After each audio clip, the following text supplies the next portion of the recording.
Hi everyone, welcome to the fifth episode of the fourth season of the Journey Hub. And today we have amazing Neve with us, the partner manager in Pinterest Canada, who's building and managing growing strategic partnership with large customers and agencies. And we are happy to have you back with us again and hear again more about your journey and how it changed since the last time we spoke to you. Thanks so much. Awesome. Thank you so much for joining us again. We are so happy to learn more about you and have some great questions answered. And actually, our questions are coming from our amazing students who join us today, Rita and Payal, and we will let them introduce themselves just in a second. So thank you so much all for joining again. Okay, awesome. So I'll let the girls introduce themselves first, and I'll let you, Caitlin, to share a little bit more about yourself. So, Rita or Payal, I'll let you start. So I'll go first. So I am so grateful that, to Diana, that for having me here. I am so grateful that you had the time to actually, have this conversation one-on-one with us. So thank you so much for that. And I would like to introduce myself as, I'm a social media marketer. And I recently, after my graduation from Seneca College in social media marketing, right after my graduation, I started as a social media marketing freelancer, so that I can, have a good grasp of the Canadian market and, understand. And before I enter into the job market, I was able to actually work with amazing clients based in real estate industry, hospitality industry, and e-commerce industry within it's been 3 months now. And then I have worked with amazing clients who are based in Canada and US. And it has been an amazing journey so far. And and recently I also got my opportunity to actually work with Group M as their social media marketer as well. So through and through, it has been a great journey, and I'm so excited to have you here, and I would love to know so much about Pinterest. Welcome. Yeah. So hi, my name is Rita. Thank you for inviting me to this podcast. It's a pleasure.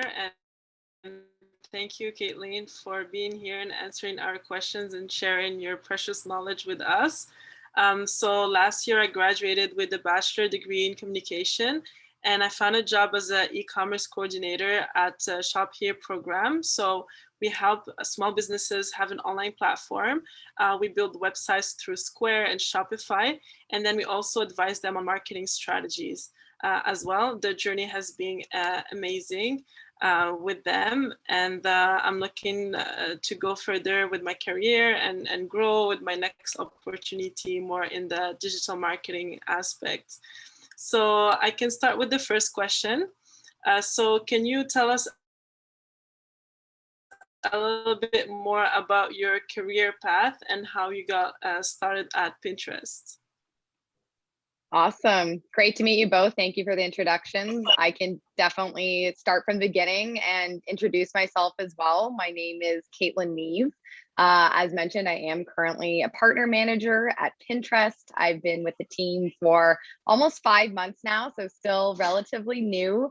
My background, where I started my career, was actually agency side. So I worked at some of the big 6 holdcos, including Group M as well. Omnicom, and then my first testing the waters, moving over into the platform and ad tech and sales side, was at Adobe when they acquired TubeMogul, which is a programmatic DSP, where I stayed for a couple years. And then I went into the wild world of consulting at Accenture for a couple years as well, and helped them launch the Toronto team for their in-house programmatic studio as well. And then now I've made full circle back to platform side at Pinterest, loving it so far. Love working at these big tech companies. They really know how to treat their employees, build an amazing culture, and let you have an opportunity to drive value, as well as having all the tools and resources to really learn from them as well. So that's kind of the Coles notes on my almost decade-long career at this point, which makes me feel really old. But yeah, having exposure from agency side as well as in consulting, and then as well as platform and sales, I think has given me a pretty good 360 view so far in my relatively short career. And the reason why I really wanted to make all those different jumps and leaps and test myself was really because I believe you get perspective and empathy for your partners when you know what it's like to be in their shoes. So that's why I wanted to try so many different sides of the business. Only one I haven't been on yet is client side. So we'll see what the future holds. But I really thrive in fast-paced environments where you're kind of building the road as you run on it. So I've really been able to do that in the world of consulting agencies and ad tech. That's amazing. That sounds so cool. Yeah. And just to add on that as well, our industry is all about networking and meeting people. And I've had so many people give me such great opportunities in my career through building relationships and networking that I'm now trying to give back by being a part of the Ad Club of Toronto. So I'm on the board of the Ad Club, as well as the co-chair of the student committee, which is relatively new, a couple years old now. We host an annual event with over 300 to 400 students from across Ontario, really with the goal of helping them network, meet people, get leads for internships or jobs, and really hear from them and help them with their transition into their career, and just trying to kind of pass that good karma along. Because once again, it's all about, in this industry, really who you know is where the magic happens and you tend to get your job. So that's why I'm here today, and really happy to meet you all. And yeah, just continue that kind of cyclical journey. That is incredible, and we are so excited to have you back. So you can imagine you were on a top list who we really want to have back with us. So, yes, I have fun. So. No. And I think what would be really interesting for our girls to hear to more, maybe later on, maybe they could be part of the answering some of the questions, is more about student committee for Ad Club Toronto. We definitely want, and for you girls to know about that, and for our audience to hear more about this. For sure. I mean, I can start talking about it now, but you let me know. So let's probably proceed with the questions then, and then we will find where it could fit, and then we'll learn more about that from you. Sounds good? So who's going next with the question? I think Rita was going first, right, with the question? I think I asked my first question and she responded to it, so you can go for it. Okay, so it's like we are going turn by turn with the questions? Oh, okay. All right.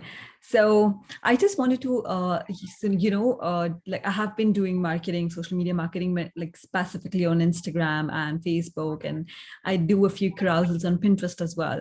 So what do you think when it comes to Pinterest? Do you think if, just like Instagram, do you think Pinterest has a wider scope when it comes to generating sales for the brands or anything like that? Like promotions when it comes to on Pinterest? Yeah, I think you've hit on a lot of really, really good points. And one of them is about, where does Pinterest kind of fit into the social media landscape, and where Pinterest is going as well. So definitely a lot of great questions there. I think the way that we see it is that Pinterest is really for everyone. And what really drew me to Pinterest and the brand is that it's a platform of positivity. So, we know on some of the other competitors that you mentioned, we know in the past year, especially with COVID, there's been, fake news and really negative content. And I really, really resonate. And I think a lot of brands really resonate, and the Pinterest audience, that it's really a safe space for both users and brands. Yeah. Pinterest has been a leader in making a lot of ad policy updates. Just generally, they actually banned anti-vax content in 2017. So before COVID was even a problem we've all been dealing with, it was something that they were ahead of the curve on. So really trying to battle misinformation. As well, the most recent ad policy update was around body positivity and weight loss ads. So we actually completely prohibited any weight loss advertising. So once again, really trying to promote a healthy platform and positivity that brands can align to. And a lot of our research shows that positivity actually also drives action and drives purchase. So it's not just positivity and kind of fluffy. It's like, this is actually going to translate into, you know, your brand health metrics like brand lift, ad recall, and purchase intent. So that's what drew me to Pinterest. And that's where I think Pinterest is going. You mentioned as well, shopping, definitely huge on Pinterest. And I think something we can probably all relate to if you're a Pinterest user. Yeah. And that is a big focus for the company moving forward as well, is really strengthening our, you know, lower funnel and conversion based products. So you can really click to buy right away. You might have heard some of the recent news that Pinterest is investing big in Canada and big in Toronto. We just confirmed and announced our new office, which is going to be in downtown Toronto. We've hired over 50 new people in the past 3 months, and all of the global engineering and product is actually going to be done out of Toronto. So I think that, you know, not only does that speak to Pinterest, but I think it speaks to Toronto as an industry. And, you know, for you guys and other emerging students and people, you know, kicking off their careers, there's just so much opportunity and room for growth. And I think that's just so exciting in our city. So. Yeah, definitely. That actually sounds good. You know, like, for example, even if it's us, like generally, like for me, I usually just like go to Pinterest, like be motivational quotes, like even if it's like a small quote or even if it's like a, you know, outfit for the day or something like that. It's just that that's how we get habituated to actually, you know, going through and to Pinterest. But again, do you think it actually, it's just like on Instagram, you can tag products and everything. So do you think we can do the same thing on Pinterest as well? Yeah, so we do have entire catalog and shopping ads where you're able to upload your product feed and dynamically insert it into the ads that click directly to buy. So once again, huge double down on those lower funnel, kind of more e-commerce angles.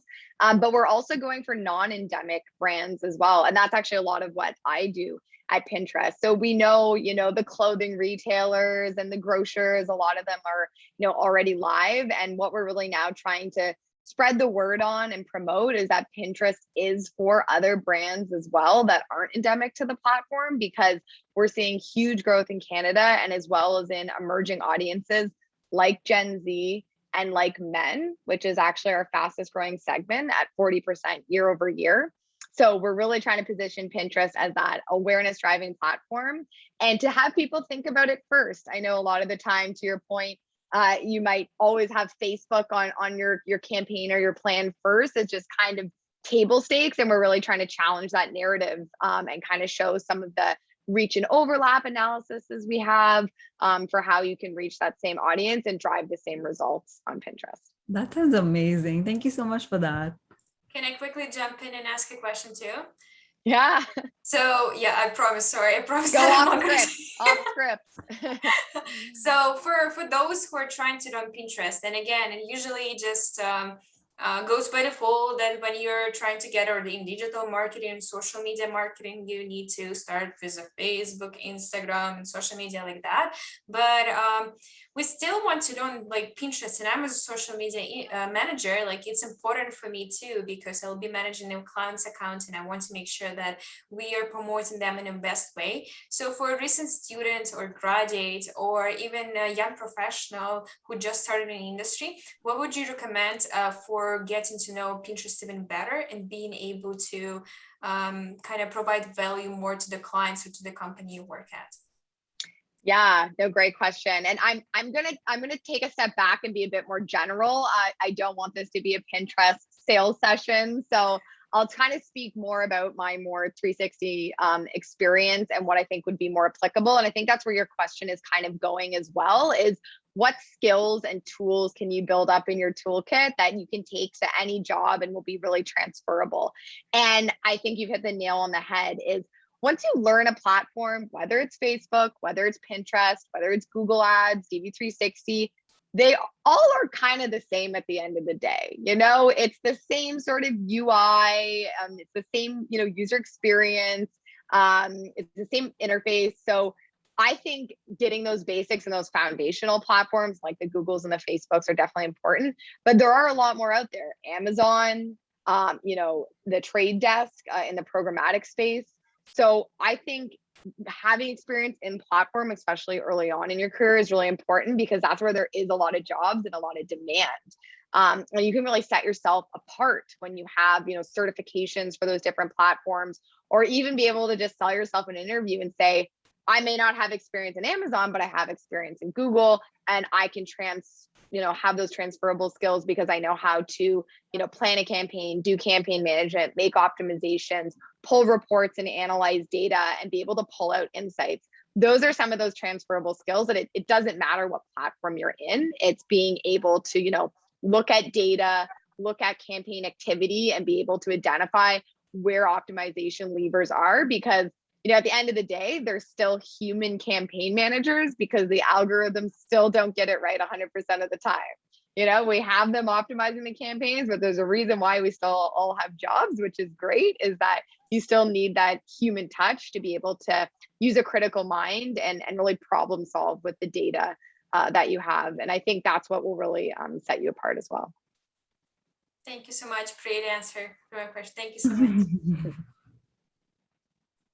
So to follow up on that, so what is the most important skill for someone interested in working in marketing and advertising? Would you say would be to master one of those platforms like either Google, Facebook, or Pinterest? Like, what would it be?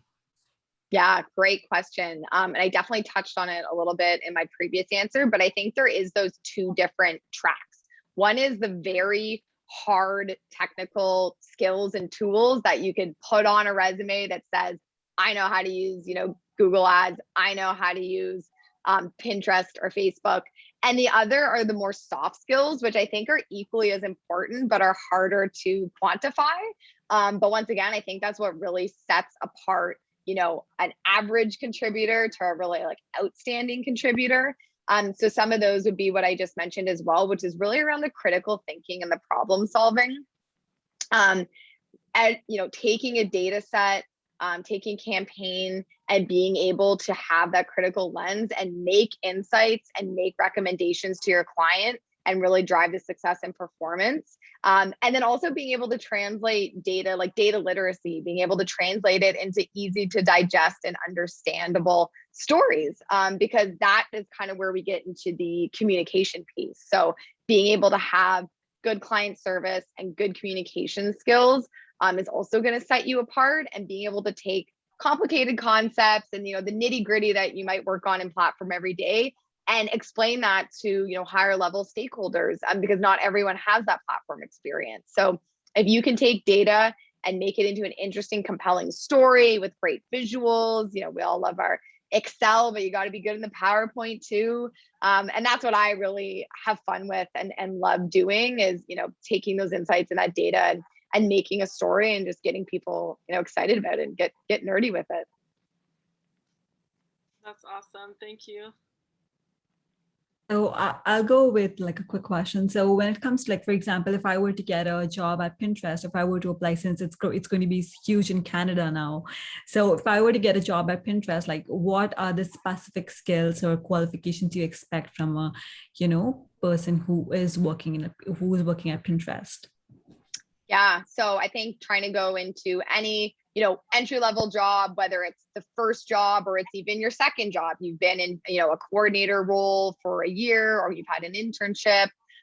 Once again, I think it's about being able to tease out those transferable skills and being able to communicate them in an interview setting and really just distill a sense of confidence in that person that you're interviewing with. So especially when you're at that early to even mid-level, a lot of it is not about what you know, but it's how you say it. And if you seem to be coachable, trainable, open to feedback, open to constructive criticism, that's something that when I'm interviewing is something I'm looking out for more than even the hard skills, because you can teach the skills. Yeah. Once again, I think if you can say, hey, I may not have experience on Pinterest that much, but I do on Facebook, and I know how to manage a high volume of campaigns. I know how to make quick optimizations. I know how to communicate those to a client. So once again, kind of taking out those really tactical things, be able to communicate. But I know a lot of it is just, do I want to work with this person? Does this person seem nice? Does this person seem like they care? Do they seem engaged? It sounds so basic once again, but you know, it is tough out there. I've had a lot of feedback from, you know, recent graduates or internships that it is so competitive, and you know, what really will make you stick out is having kind of that those basics, but it really is more just you know, having that desire to learn and be a part of the team. That's amazing. That sounds so amazing. Thank you so much for that. And keep the ad hoc questions going, because it's great when we kind of go down a path that's, you know, a bit more organic. You don't need to stick to the script. Love talking about this stuff. So do you think if someone wants to be more of a project coordinator or account manager, do you think they also need those skills, even though they are kind of like delegating those tasks to other people? Do you think like that's valuable as well? So I think it is valuable to have at least a basic understanding of the platform, because, and I've been an account manager, I've been a planner, I've been a strategist, and I've had that experience before I went in platform and after. And once again, going back to the having empathy and being in someone else's shoes and understanding what they do, it's only going to make you a better project manager or planner or strategist, because when you're making a request, when you're managing timelines, when you're trying to push back with the client, you know, manage deliverables, if you know what it takes for your, you know, account manager or campaign manager to get you that data or make that action, it's going to make you more effective in your role, but also help them out, because you'll know when to either say, I know you can do that quicker than that, or you know when to say, client, it's going to take longer than that. Let me, like, you know, protect my team and have my team's back. But there are definitely some different skills. Project manager, you want to be super organized, you know, much more high on like the emails and the communication. I always like to over communicate, you know, always confirm receipt of an email and let them know how long it's going to take you to get something. I remember that was one of my early pieces of feedback in my career. I was like, well, I didn't respond because I didn't have an answer yet. They're like, well, they don't know that you got the email yet. So tell them you got the email and you're looking into it.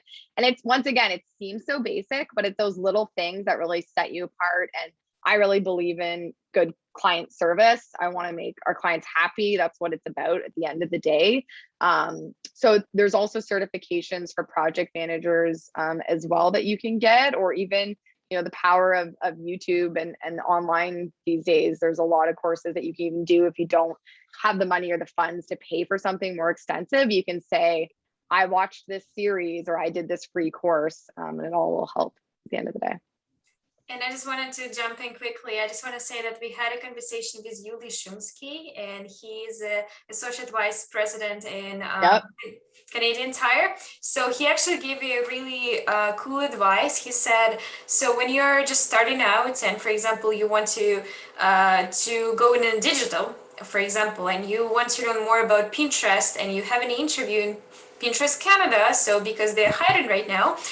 So he said, actually spend some money, like $50 or like $100, and go actually in the platforms, try to set up a campaign, try to check different things, try to see how it works. This is how you will stand out. So not only bring your knowledge that you got from certifications or like from YouTube courses, but actually have YouTube on one side and your platform a different side. I actually try to do that, and I think that really supports Caitlin's point too.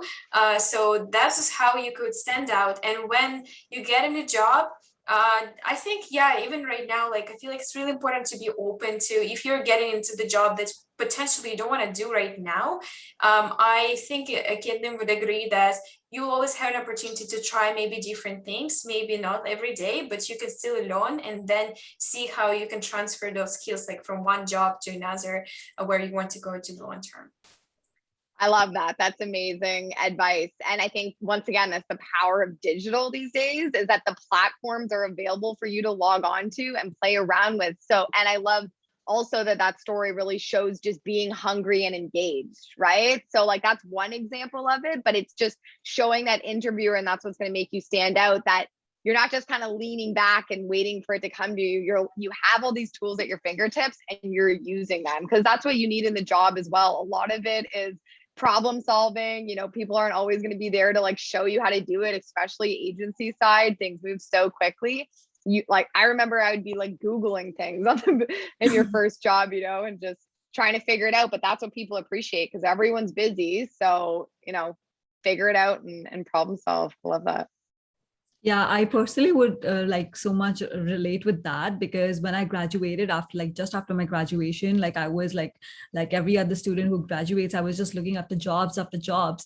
And I was like, that's okay that I'm looking for jobs, because I need that, because I need to grow in the Canadian industry as well. But I was like, what is making me actually stand apart? There were a lot of my few acquaintances who actually made their websites, and they were showcasing their websites in the portfolio. I was like, but that's what everybody's doing for them, like for their own portfolio. So what I did was, when I just started freelancing, because I wanted to get like a good, you know, a foot stand in the Canadian market, so that when I represent a job person that, you know, I actually bring like a real-time experience, and I'm still working back and forth with them, like from the start to the end. I know what goes and how many discussions I have, because I work single-handedly with them. So I know the kind of conversations we have, the kind of edits we go through just for one The post. pain. Yeah, and the pain and the tremendous amount of edits and the tremendous amounts of, you know, back and forth communication, the real-time posting, scheduling and everything. I think that's what it happened. Like I am still working on that, and it's been like 3 to 4 months now. And That's now great.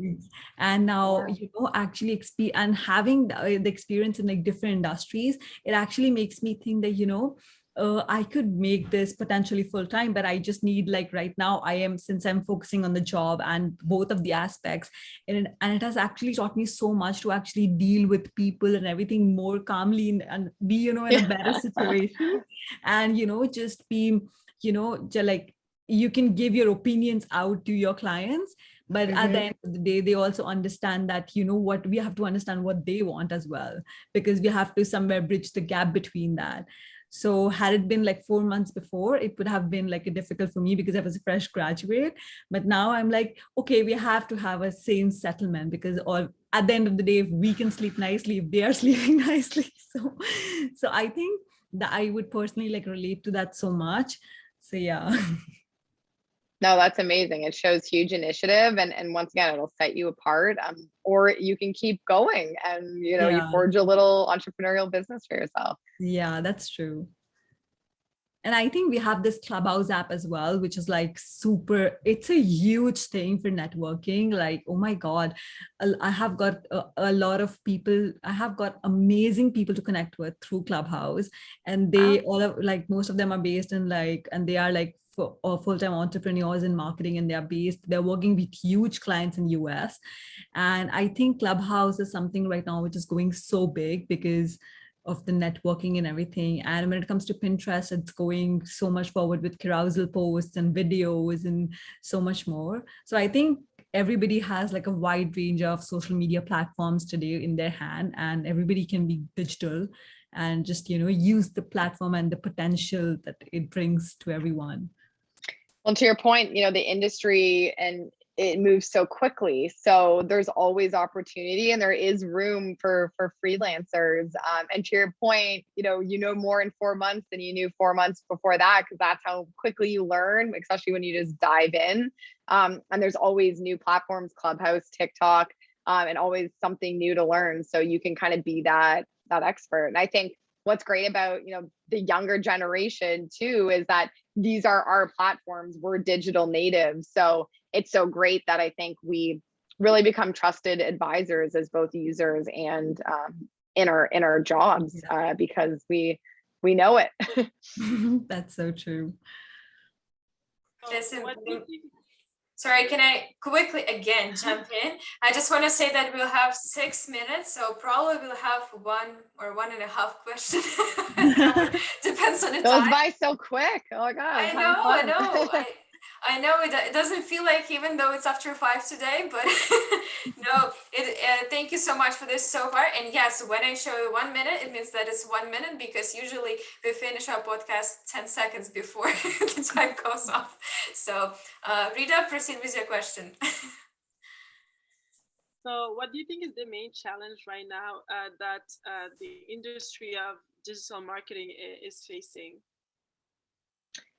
Wow, good question. This is a big question. I personally think it's, no surprise that it's around data and privacy. It's been the Wild West for a number of years, and kind of went in one direction. And I think the fact that data literacy has become such a mainstream conversation and something that affects every single human being because of the prevalence of these platforms like Google and Facebook. We know the cliche that if you're not paying for a product, you are the product. And I think it's been really interesting recently how governments are now scrambling to catch up with their laws and policy around data collection, data usage, and privacy on these platforms. So I think we're seeing, the pendulum swing in the other direction, and it's just starting, and it's going to be some really, really interesting conversations, and to see how it nets out. I don't think anyone really knows. I mean, we already had, the updates be pushed 2 years. We have iOS 14. There's so much going on, but there's also been a lot of delays because I don't think anyone really has figured it out yet. So that impacts us as marketers, because it's something that we all need to stay on top of and be able to be educated on and be knowledgeable about to be that consultant for our clients.